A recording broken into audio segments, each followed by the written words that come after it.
Yep, it's true. I have put in my 2-week notice with Brian Buelow Trucking, and I will not be driving this truck for my full-time job any longer. What will I be doing instead? I'm going to go back to being a full-time auto mechanic working in town.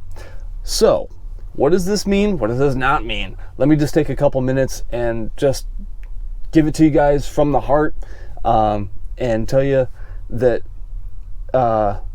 the main number one reason that I'm making this switch from being a trucker full-time to working at a auto repair shop full-time is time.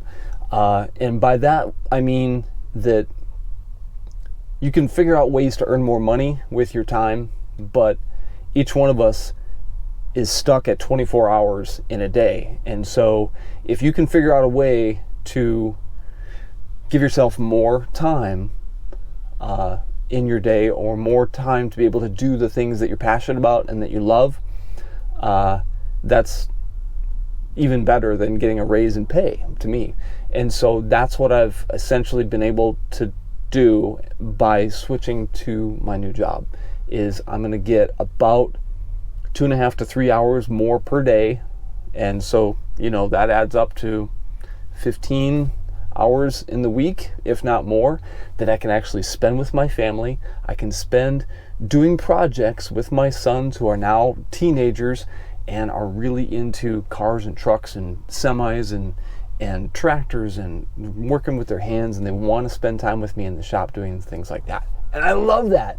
And bonus for you guys, we're going to be filming all that stuff. We're renting a shop, and that's the kind of content that we're going to keep putting out on this channel. But that's an aside. Let me get back on track. The time allows me to also concentrate more on my artwork, and that's, again, one of those things that I'm absolutely passionate about, and that's one of the things I try and make this channel all about, is photography, pinstriping, sign painting art, traditional styles of artwork, and just hot rodding and trucking and things that I discover that I just think are cool. And ultimately, that's really all that my channel is just stuff that I'm into and stuff that I like. And so if you guys like it too, and you've subscribed or you're thinking about subscribing, that's awesome. I'm just a blue-collar regular dude, and I'm just putting up content that I enjoy, whether it's on Instagram or it's on YouTube. So that's what this is going to allow me to do by going back to being a full-time mechanic, is I can spend more time putting together quality content that I'm proud of and pursuing more of my passions, and have more time to be able to spend doing that stuff and spend time with my family. Here's something else that is really heavy on my heart, is that I want to see more young people getting into the trades, and the people that choose the trades, they need mentorship. And so by being a mechanic, I can help the next generation of techs that are coming out of school and help them find a spot in a shop, and help mentor them and help them grow and succeed in the automotive industry, because we need more mechanics, whether it's diesel or automotive, or people on the farm. We need electricians, we need plumbers, we need farmers, we need welders, we need so many people in the trades. And so because that's something that I'm passionate about, I want to actually get hands-on and be volunteering some time at the local Votech school and things like that as an instructor. I've done a little bit of that already. I loved it, and I plan to do that more. So this is also going to allow me to spend more time at truck shows and getting more interviews and stuff like that. And that's, again, one of those things that I just really enjoy doing. And so I plan to go to 75 Chrome Shop and Matt's and Busted Knuckle and all these really cool truck shows, and meeting you guys and getting to know your trucks a little bit more and just sharing it with you. So if this is the kind of content that you've enjoyed seeing, that's what you're going to keep seeing more of. You're just going to be seeing this truck less, because I'm not driving it every single day for Brian. All right, so I wanted to also kind of mention that I've been a mechanic since 2000, so I'm kind of returning to what I've known. This is what's familiar to me.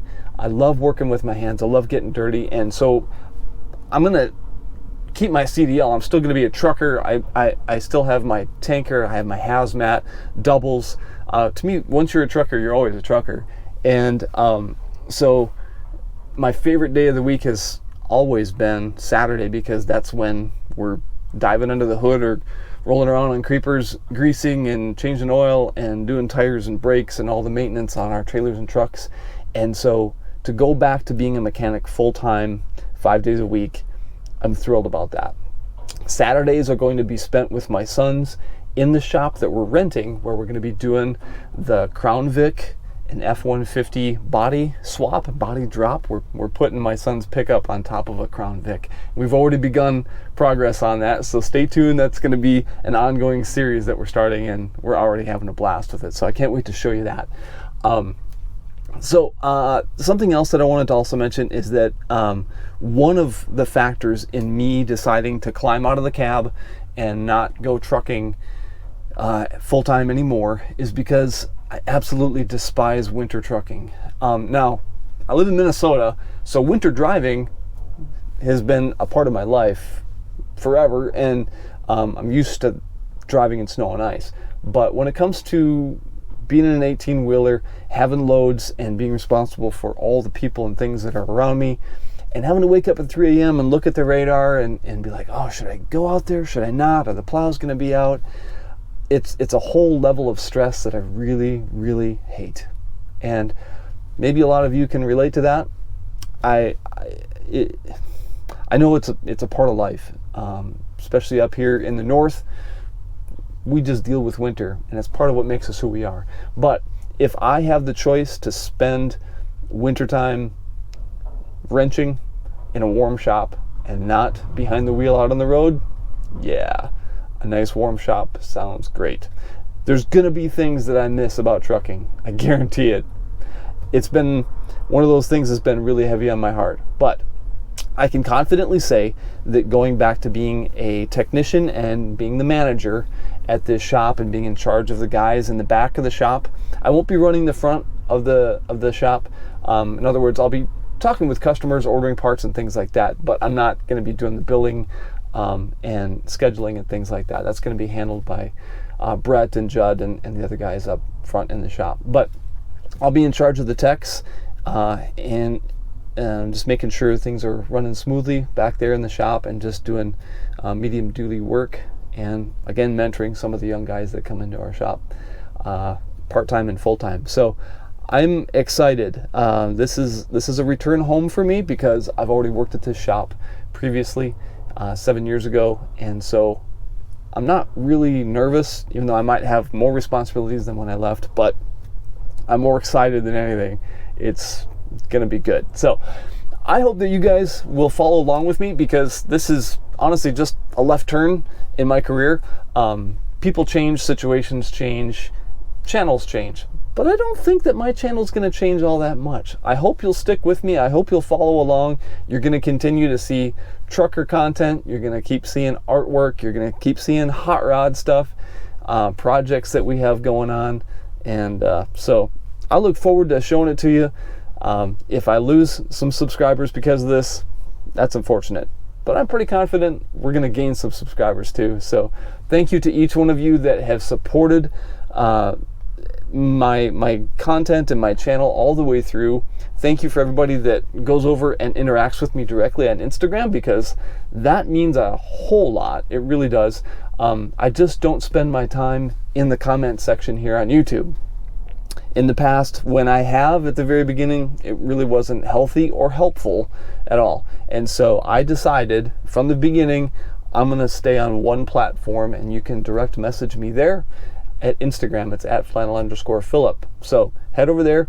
I'm also not active on Facebook. I do have a presence there.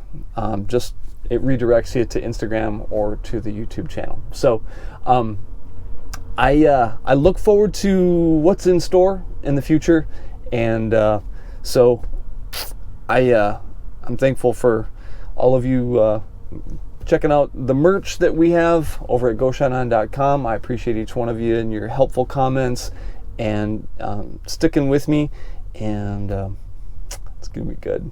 So here goes nothing. This is not goodbye. This is I'll see you next Saturday.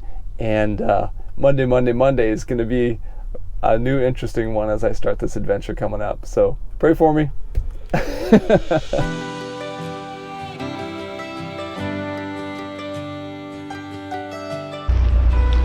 Always cool stuff happening on the river.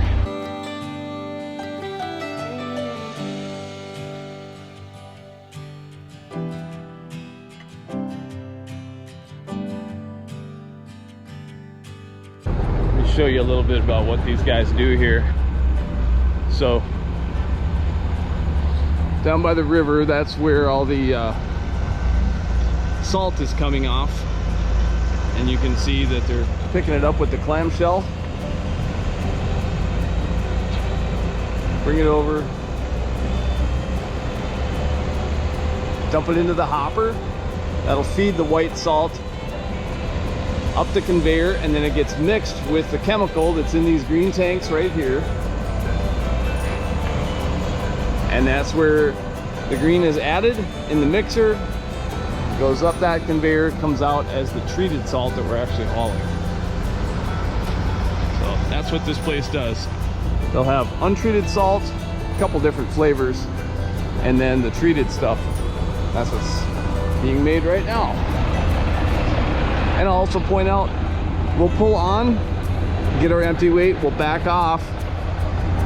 Loader will give us 2 buckets here, and then we'll pull back onto the scale and he'll top us off and get us right at 80,000 pounds every single time. It's awesome. I love it when places do this.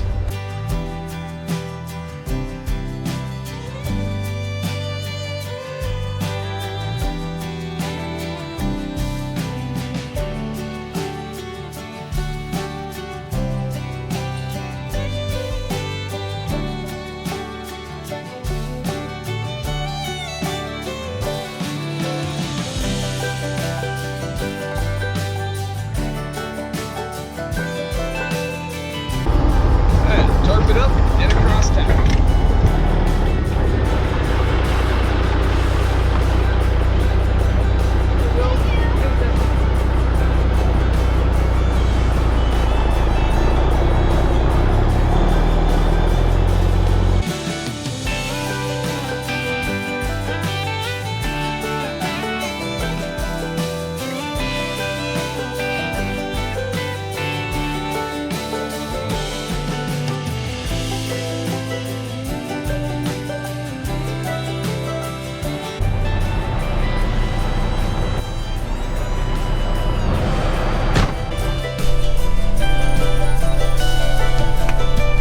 Final load. Final load. Bittersweet. That's about all I can say. Bittersweet. I went that many years without ever tipping a trailer over, so I'm thankful for that. Kept a clean driving record all the years that I drove for Brian, with the exception of one small fender bender that happened delivering a load of salt, and I grazed the fender of a BMW that was parked in a parking lot. We were trying to squeeze into a really tight spot, so that's about the only time I didn't make my safety bonus, was that one wrinkled fender on a BMW. But hey, I'm very thankful. So let's get this truck home safely and put away in the shop, and I'm gonna do some cleaning, gonna do some switching around of a few things, take some personal pieces along with me, so I'm not quite done yet.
Well, I've cleaned all of my personal belongings out of the truck, gotten everything that belongs to me removed, and got it cleaned up, and just saying my goodbyes here. Me and this truck have been through a lot. We've made a lot of really good memories together, and I'm definitely going to miss it. But I also am quite confident that I'm making the right decision. So I can confidently say that the Lord has led me here, and so I'm right where I belong. I also want to mention a couple things. Those of you might be wondering, is this truck for sale? The answer is no. Brian actually told me that he plans to keep the truck, and so this truck will be driven by someone else, and it'll stay up here in the upper Midwest. And so if you see it out there running around somewhere, definitely throw the driver a wave. I know I will. And treat him right. Just remember, it's not Flannel Phillip driving this thing anymore. So I think that this is the beginning of some really cool things coming up. So it's me saying goodbye to the truck, but I'm not saying goodbye to you guys. I hope you'll stick around and see the next chapter that's about to begin, and it's gonna be awesome. So I'm tired. It's been a big day, and you know, I'd be lying if I didn't say I'm just kind of getting it in the feels right now. So I'm gonna go spend some time with my family and unwind a little bit, move my toolbox into the new shop, and I will see you guys next Saturday. So peace and grease. Hey, welcome to the Flannel Phillip channel. Today I'm going to do a walk around with you on my daily driver. This is the truck that I feed my family with. It was featured in 10-4 magazine. We call it the Rat Rod Kenworth. Let's do a deep dive. Come on. Hey everybody, today is the big day. We're finally taking my truck and we're going to stretch it out. This Kenworth is going to get an international rear clip on it. So we're going to be calling it the Kenner-national maybe from now on, but here we go. It's going to be a fun episode. Stick with us. Hey everybody, welcome back to the Flannel channel. Kind of a big episode because, well, it's kind of like two parts mashed together into one. It's Christmas. So in the first part, I'm going to be painting the frame on this truck. I went with gloss black, Rust-Oleum, and I used a roller and a brush. No joke. So I'll show you that, and of course beer bottle caps for my bolt head covers. And then in the second half, we finally got the deck plate back from the fab shop and from powder coating. So I'm going to show you how we installed that, and pretty happy. It turned out slick. So it's going to be a great episode. Stick around. This is a good one. So there I was. Because every good story starts with, so there I was. 4 a.m. Southbound. Loaded. Rain. Coffee cup. Podcast. Life is good. 3 deer. We got multiple bogeys. 9 o'clock, 2 o'clock. Suicidal deer. Attacked by white-tailed deer. Like a bowling ball into bowling pins, I hit that herd of deer. Oof. Flocks of them, herds of them. 2 from this way, 1 from that way. Boom, boom, boom.